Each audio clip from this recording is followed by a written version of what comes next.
Hi കൂട്ടുകാരെ, പുതിയ വീഡിയോയിലേക്ക് എല്ലാവർക്കും സ്വാഗതം. അങ്ങനെ ഭാവനയുടെ വാക്കുകൾ കേട്ട് സൂര്യ ചോദിക്കുകയാണ്, അല്ല ഭാവന, നിനക്ക് നിൻ്റെ മനസ്സിൽ സന്തോഷമുണ്ടോ എന്ന് ചോദിക്കുകയാണ് കേട്ടോ. അപ്പോൾ തന്നെ ഭാവന പറയാണ്, ഇന്നത്തെ ദിവസം ഓർക്കുകയാണെങ്കിൽ എനിക്ക് സന്തോഷമാണ്, പക്ഷേ ജീവിച്ചിരിക്കുമ്പോൾ മാതാപിതാക്കൾ കൂടെ ഉണ്ടാവണമെന്ന് ആഗ്രഹിക്കുന്നത് കൊണ്ട് തന്നെ എനിക്ക് സങ്കടമുണ്ട് എന്ന് പറയാം കേട്ടോ. അപ്പോൾ ഇത് കേൾക്കുന്ന സൂര്യ പറയും, ശരിയാണ്, എൻ്റെ മനസ്സിൽ നിന്നെ കിട്ടിയതിൽ എനിക്ക് തുള്ളിച്ചാടാൻ ആഗ്രഹമുണ്ട്, പക്ഷേ എൻ്റെ അമ്മയുടെ അവസ്ഥ ആലേക്കും എനിക്ക് വലിയ വിഷമം തോന്നുന്നു.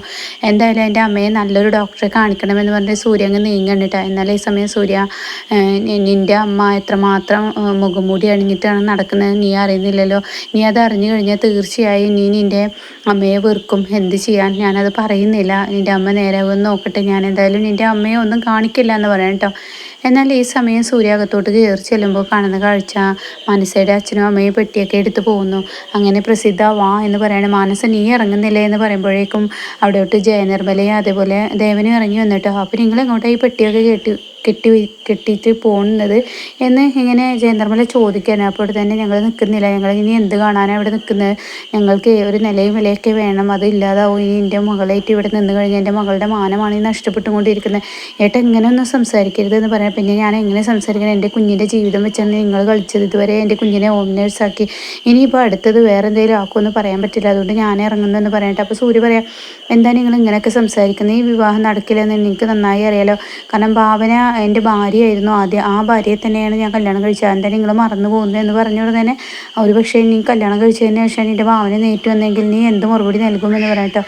അപ്പോൾ സൂര്യ പറയാം, അതിനൊരു മറുപടി ഇല്ല, അങ്ങനെ ഒരു കല്യാണം കഴിച്ചിട്ടില്ലല്ലോ ഞാൻ, കല്യാണം കഴിക്കുന്നതിന് മുന്നല്ലേ ഭാവന എണീറ്റത്, അതുകൊണ്ട് തന്നെ എനിക്കിതിന് ഇങ്ങനെ ഒരു മറുപടി പറയാനുള്ളൂ എന്ന് പറയാം കേട്ടോ. അപ്പോൾ അതൊക്കെ കേൾക്കുമ്പോൾ മനസ്സ് പറയും, എന്തിനാ അമ്മയെ വെറുതെ കഴിഞ്ഞ കാര്യങ്ങൾ സംസാരിക്കുന്നത്, എന്തായാലും അച്ഛൻ പറയുന്നതിലും കാര്യമുണ്ട്, ഞങ്ങൾ ഇനി ഇറങ്ങാണ്, ഞാൻ ഇനി കൂടുതൽ ഇവിടെ നിന്ന് കഴിഞ്ഞാൽ ആളുകളെ കൊണ്ട് ഓരോന്ന് പറയിപ്പിക്കും, ആളുകൾ ഓരോരുത്തരും ഓരോന്നായി ഞങ്ങളെ പറ്റി അസഭ്യ വാക്കുകൾ പറയുന്നതിനേക്കാൾ നല്ല ഞങ്ങൾ ഇറങ്ങാണ്, അത് ഭാവനയ്ക്കും ദോഷമായി തീരുമെന്ന് പറയട്ടെ.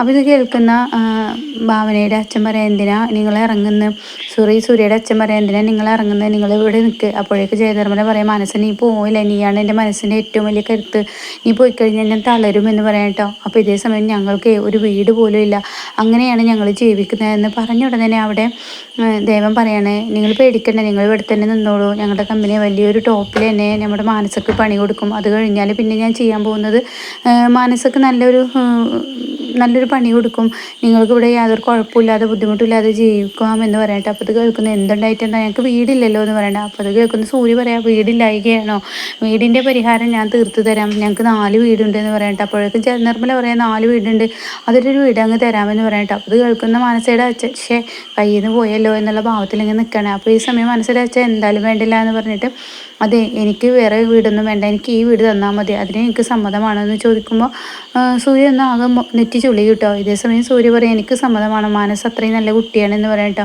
അപ്പോൾ തന്നെ ഇവരാകെ ഞെട്ടിപ്പോവാണ്, ഈ ഒരു വീട് തരാമെന്ന് പോലും അവർ പറയുന്നത് എന്താ, അതിനർത്ഥം ഇവർക്ക് എന്തും തരാൻ തയ്യാറാണല്ലോ എന്ന ഭാവത്തിൽ ഇങ്ങനെ നിൽക്കണം കേട്ടോ.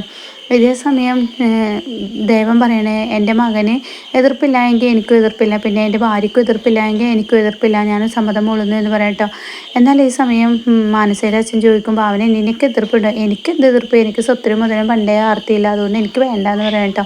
ഈ സമയം ജയനിർമ്മലയുടെ അടുത്തോട്ട് വരികയാണ്, ഞാനിനി പോകുന്നില്ല എന്ന് പറയട്ടെ. അപ്പോൾ ഇതേ സമയം ഏട്ടന് ഇവിടെ വേണം, ഏട്ടനില്ലെങ്കിൽ ഞാൻ തളരും, ഏട്ടൻ ആഗ്രഹിച്ച വീട് ഇത്, ഈ ഏട്ടൻ എടുത്തോളൂ എന്ന് പറയണേ.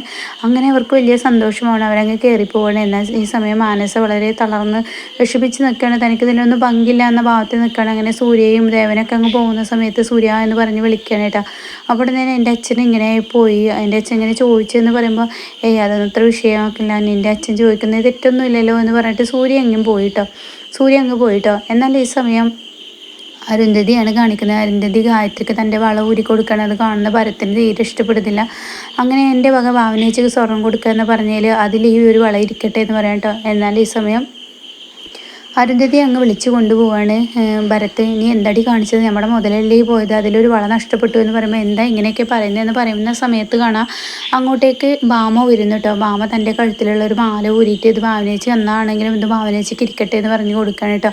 അപ്പോഴേക്കും അപ്പുറത്ത് കാണാം ഭാനും സ്വർണം പൈസ കൊണ്ട് വരുന്നത്, ഞാൻ കൂട്ടിണ്ടാക്കിയ പൈസയാണ്, ഇതിൻ്റെ ഭാവനേച്ചിക്ക് മേടിക്കുന്ന കൂട്ടത്തിന് എൻ്റെയും വക ആവട്ടെ എന്ന് പറയാം കേട്ടോ. അപ്പോഴേക്കും രമേശൻ വരികയാണ്. രമേശൻ്റെ കെട്ടുകണക്കിനുള്ള പൈസ രമേശൻ്റെ എടുത്ത് വെച്ച ഒരു സേവിങ് എന്ന നില നിലക്ക് അതാണ് കൊടുക്കാൻ കേട്ടോ. അപ്പോൾ ഞാൻ ഈ കുടുംബത്തിലെ എന്നെ ഒരു അംഗമായി കണ്ടത് ഭാവന സിസ്റ്ററാണ്. ഭാവന സിസ്റ്റർക്ക് വേണ്ടി എനിക്ക് ഇത്രയെങ്കിലും ചെയ്യാൻ പറ്റണം, അതാണ് എൻ്റെ ജീവിതത്തിലെ ഏറ്റവും വലിയ ആഗ്രഹം എന്ന് പറയുമ്പോൾ ഗായത്രി പറഞ്ഞാൽ നീ ഞങ്ങളുടെ മകള് തന്നെയാലോ എന്ന് പറയാൻ കേട്ടോ, മകൻ തന്നെയാണല്ലോ എന്ന് പറയാൻ കേട്ടോ. എന്നാൽ ഈ സമയം അവിടെ പിന്നീട് രമേശൻ ചോദിക്കുകയാണ് സേതുവിനോട്, അല്ല ഭാവന സിസ്റ്റർക്ക് വേണ്ടി സേതുവാണ് ഒന്നും ചെയ്യുന്നില്ല എന്ന് പറഞ്ഞു കൊടുക്കുന്നത്. അല്ല എൻ്റെ കയ്യിൽ എന്താ ഉള്ളത്, എന്തെങ്കിലും അല്ലേ എനിക്ക് കൊടുക്കാൻ പറ്റുള്ളൂ എന്ന് പറയുമ്പോൾ ഭരത്തിൻ്റെ മുഖം മാറുന്നുണ്ട് കേട്ടോ. ഇതേ സമയം സേതു പറയണേ, എന്തായാലും സ്വർണ്ണം എടുക്കാൻ പോകുന്നത് ഞാനല്ലേ, ഇനി ബാക്കി പണം വേണ്ടി വന്നാൽ എനിക്ക് ഇപ്പോൾ കാറ്ററിംഗ് ഓർഡർ കിട്ടിയിട്ടുണ്ടല്ലോ, അതിൻ്റെ അഡ്വാൻസ് തുക ഞാനങ്ങ് കൊടുക്കും, അത്രയേ ഉള്ളൂ എന്ന് പറഞ്ഞ് അങ്ങ് ഇതാക്കുമ്പോഴായിരിക്കും കേട്ടോ അങ്ങോട്ടേക്ക് വലിയച്ഛനും വലിയമ്മയും കയറിയിരുന്നു. അങ്ങനെ വലിയച്ഛനും വലിയമ്മയും പറയണ, ആഹാ ഇവിടുത്തെ പണിക്കാരൻ്റെ കയ്യിൽ നിന്ന് പോലും ഭാവനയ്ക്ക് സ്വർണ്ണം വാങ്ങാൻ പൈസ വാങ്ങുന്ന നിങ്ങളെപ്പോലെയുള്ളവർ എവിടെ കണ്ടിട്ടുള്ളത്, ഇങ്ങനെയാണെങ്കിൽ കൊടുക്കാതിരിക്കുക നല്ലത്, പിച്ചച്ചട്ടി എടുത്തിട്ടാണ് ഭാവനയ്ക്ക് സ്വർണ്ണം കൊടുക്കുന്നത് എന്നൊക്കെ ഇങ്ങനെ പറഞ്ഞ് കളിയാക്കുമ്പോൾ ഒട്ടും ഇഷ്ടപ്പെടില്ല കേട്ടോ. അപ്പോഴേക്കും സേതു പറയാൻ, നിങ്ങൾ നിങ്ങളുടെ കാര്യം നോക്കി വലിയമ്മ വലിയച്ഛനും പ്രശ്നം ഉണ്ടാക്കാനായിട്ട് ഇങ്ങോട്ട് വരണ്ട എന്ന് പറയട്ടോ. അല്ല വേലി ചാടിയവളും കയ്യിലെ വള ഊരി കൊടുത്തല്ലോ എന്ന് പറയണത്. അത് കേൾക്കുന്ന ഭരത്തിനങ്ങ് ദേഷ്യം പിടിക്കണം. അവൾക്കൊരു പേരുണ്ട് അരുന്ധതി എന്നാണ്, അത് വിളിക്കാൻ വിളിച്ചാൽ എനിക്ക് വിളിക്കണ്ട എന്ന് പറയണേ. അരുന്ധതി ഇനി ഇവിടെ നിന്നാൽ ശരിയല്ല, നമുക്ക് പോകാമെന്ന് പറഞ്ഞാൽ അരുന്ധതിയും കൂട്ടി ഭരത്ത് അങ്ങ് പോകണം കേട്ടോ. ഇതേ സമയം ഞങ്ങൾ എന്തെങ്കിലും പറഞ്ഞു കഴിഞ്ഞാൽ നിങ്ങൾക്ക് പിടിക്കില്ല, അത് അങ്ങനെയാണെന്ന് പറയുമ്പോൾ ഗായത്രി പറയാണ്, മക്കളാണ്, സ്വന്തം മക്കളെ പോലെ കാണേണ്ടവരാണ് നിങ്ങൾ, ആ മക്കളെ വെറുപ്പിക്കാൻ നിൽക്കരുത്, വെറുതെ ഓരോന്നും വാങ്ങിച്ച് കൂട്ടണ്ട എന്ന് പറയാം കേട്ടോ. അതാ ഇപ്പോൾ കുറ്റം, ഞങ്ങളിപ്പോൾ പറഞ്ഞതാണ് തെറ്റ്, നിങ്ങൾ കാണിച്ചതിൽ യാതൊരു തെറ്റുമില്ല എന്ന് പറയുമ്പോൾ ഞങ്ങളെന്ത് കാണിച്ചു എന്ന് ഗായത്രി ചോദിക്കുകയാണ് കേട്ടോ. ഈ സമയം സേതു പറയണേ, ഇതേ വലിച്ച വലിയമ്മ വെറുതെ സംസാരിച്ച് ഇവിടെ വഷളാവാൻ നിൽക്കണ്ടെന്ന് പറയണേ. അപ്പോഴേക്കും രമേശൻ പറയണേ, സേതുവിനെ നമുക്ക് കാറ്ററിങ്ങിൻ്റെ ഓർഡർ എടുക്കാൻ പോകണ്ടേ, വാ എന്ന് പറയട്ടോ. അപ്പോഴേക്കും ജാനകി പറയണേ, ഓ എൻ്റെ ഒരു കാറ്ററിങ്, എന്ത് കാറ്ററിംഗ് ആണ് ഇപ്പോൾ ഇത്, ഇത്ര വലിയ പൈസ ഒന്നുമില്ല, ഇത്ര വലിയാത്ത ഓർഡറൊക്കെ തനിക്ക് കിട്ടിയോടോ, അത്ര വലിയ പൈസ ഒക്കെ ആയിടോ എന്നൊക്കെ ഇങ്ങനെ ചോദിക്കുമ്പോൾ രമേശൻ പറയാം, പിന്നെ ഞങ്ങൾക്ക് 8-9 ഓർഡറാണ് വന്നിരിക്കുന്നത് എന്ന് പറയാം കേട്ടോ. അപ്പോൾ ഇത് കേട്ടോടെ തന്നെ ഗായത്രി ആകെ ജാനകിയും വിജയപത്മനെ ആകെ ഒരു ജാതി ആവണം കേട്ടോ, തന്നേക്കാൾ കൂടുതൽ ഓർഡർ ഇവന് കിട്ടി എന്നുള്ള ഭാവത്തിൽ നിൽക്കുകയാണ്. ഇതേ സമയം സേതു അങ്ങ് പോവാണ് കേട്ടോ. ഇനിയിപ്പോൾ എന്ത് കാണാനാണ് നിൽക്കുന്നത്, നമ്മൾ ഇവരെ അന്വേഷിക്കാൻ വന്ന് ഇവരുടെയൊക്കെ വായിലുള്ള കേട്ടില്ലേ, ഇനി നമുക്ക് പോവാമെന്ന് പറയാം, അവരങ്ങ് പോവാണ്. എന്നാൽ ഗായത്രി ആണെങ്കിൽ എന്തൊരു കഷ്ടമാണ്. അപ്പോഴേക്കും മായി പറയാം, നിങ്ങൾ പോവന്നെ നല്ലതെന്ന് പറയാം കേട്ടോ. അപ്പോൾ അത് കേൾക്കുന്ന ജാനകി ചോദിക്കാം, മായ നീ എന്തെങ്കിലും പറഞ്ഞോ, ഞാനൊന്നും പറഞ്ഞില്ല, തോന്നിയതായിരിക്കും എന്ന് തിരിച്ചു മറുപടി കൊടുക്കുകയാണ് കേട്ടോ.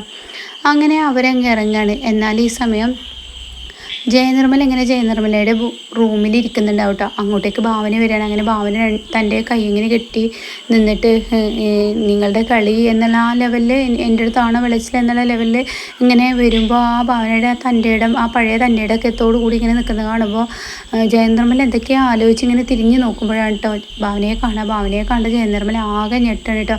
ആ ഭാവന വാ വാ വാ നീ ഇരിക്കുക എന്നൊക്കെ പറഞ്ഞിങ്ങനെ നന്നായി തകൃതി ആയി ആലോചിക്കുമ്പോൾ ഭാവന പറയണേ, എന്തൊക്കെ എത്ര വല്ലാതെ ചിന്തിച്ചിരുന്നു, എന്തൊക്കെയായിരുന്നു കണക്ക് കൂട്ടൽ, നിങ്ങളുടെ കണക്ക് കൂട്ടലൊക്കെ തെറ്റിയോ എന്ന് ചോദിക്കുമ്പോൾ ഭാവന ആ ചോദിച്ച ചോദ്യം ചോദിക്കുമ്പോൾ തന്നെ ജയനിർമ്മല ആകെ ഞെട്ടിപ്പോകണം കേട്ടോ. ഈശ്വര എന്ന ഭാവത്തിൽ ഇങ്ങനെ നിൽക്കണം കേട്ടോ. ഇതേ സമയം എന്താ ഞാൻ ചോദിച്ചത് നിങ്ങൾക്ക് ഇഷ്ടപ്പെട്ടില്ലേ എന്ന് പറയണേ. എന്താ ഭാവന ഇങ്ങനെയൊക്കെ സംസാരിക്കുന്നത്, പിന്നെ ഞാൻ എങ്ങനെ സംസാരിക്കണം, നിങ്ങളുടെ കണക്ക് കൂട്ടലുകളൊക്കെ തെറ്റിപ്പോയില്ലേ, ആ ഒരു സങ്കടത്തിലായിരിക്കൂലേ, ഇനിയിപ്പോൾ അടുത്ത കണക്ക് കൂട്ടൽ എന്താ വേണ്ടതെന്നുള്ളത് ചിന്തിക്കുകയായിരിക്കില്ലേ എന്ന് പറയുമ്പോൾ ഭാവന എന്താ നീ ഇങ്ങനെ സംസാരിക്കുന്നത് എന്ന് പറയുന്ന ആ ഒരു സീനിലാണ് കേട്ടോ. എന്തായാലും ജയനിർമ്മല നന്നായി പേടിച്ചിട്ടുണ്ട്. നാളെ നല്ല കുടയുന്ന ഒരു സീനാണ്.